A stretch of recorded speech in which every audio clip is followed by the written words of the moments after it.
আশা করি প্রত্যেকেই বাড়িতে অনেকবারই বানিয়েছেন, কিন্তু কিভাবে হেলদি পদ্ধতিতে বানাবেন সেটাই আজকে দেখাবো, যা আপনার বাচ্চারাও খেতে পারবে। আজকের এগ নুডলস বানাতে লাগছে নুডলস, কেটে রাখা গাজর, আলু, কুচনো পেঁয়াজ, কয়েক কোয়া রসুন, একটা গোটা টমেটো, রসুন কুচি। প্রথমে একটি পাত্রে জল গরম করতে বসিয়ে জলটি গরম হলে তার মধ্যে আমরা নুডলস সেদ্ধ করতে দেব। এর মধ্যে বানিয়ে নেব আমরা টমেটো পিউরিটি, গোটা টমেটো ও রসুন কোয়া দিয়ে। এরপর কড়াইয়ে বাটার দিয়ে তার মধ্যে আমরা রসুন কুচিটিকে ভেজে নেব।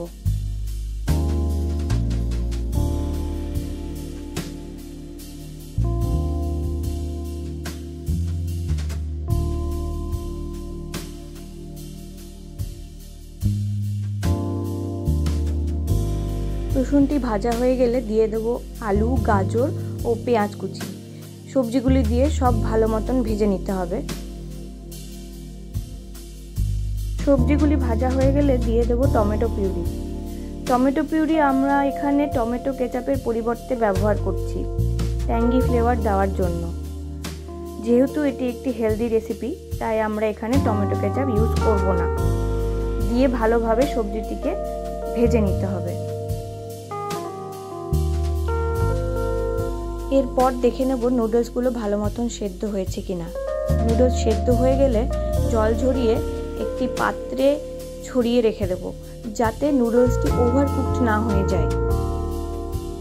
এবার একটি কড়াইয়ে অল্প বাটার দিয়ে বাটারটি গরম হলে তার মধ্যে আমরা ডিমের একটি স্ক্রাম্বল বানিয়ে নেব।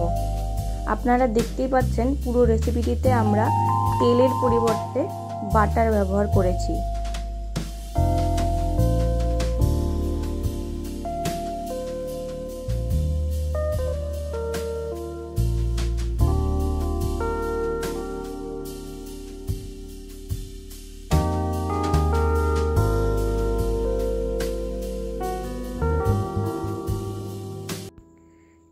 ডিমের স্ক্রাম্বলটি হয়ে গেলে তার মধ্যে দিয়ে দেব সেদ্ধ করে রাখা নুডলস।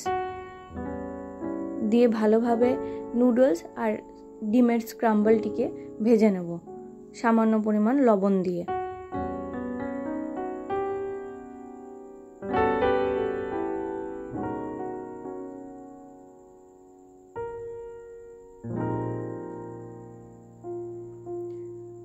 ভাজা হয়ে গেলে দিয়ে দেব আগে থেকে ভেজে রাখা সবজিগুলো। দিয়ে ভালো মতন নেড়ে চেড়ে সব উপকরণগুলিকে একসাথে ভেজে নিয়ে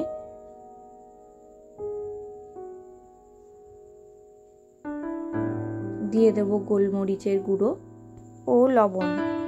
দিয়ে ভালো মতন ভেজে নিতে হবে সবগুলি উপকরণকে একসাথে নিয়ে।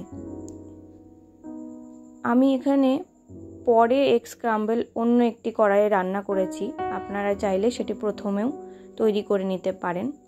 ব্যাস তৈরি আমাদের এগ নুডলস সার্ভিংয়ের জন্য। কেমন লাগলো রেসিপিটি আপনারা অবশ্যই আমাকে কমেন্ট সেকশনে জানাবেন। ধন্যবাদ।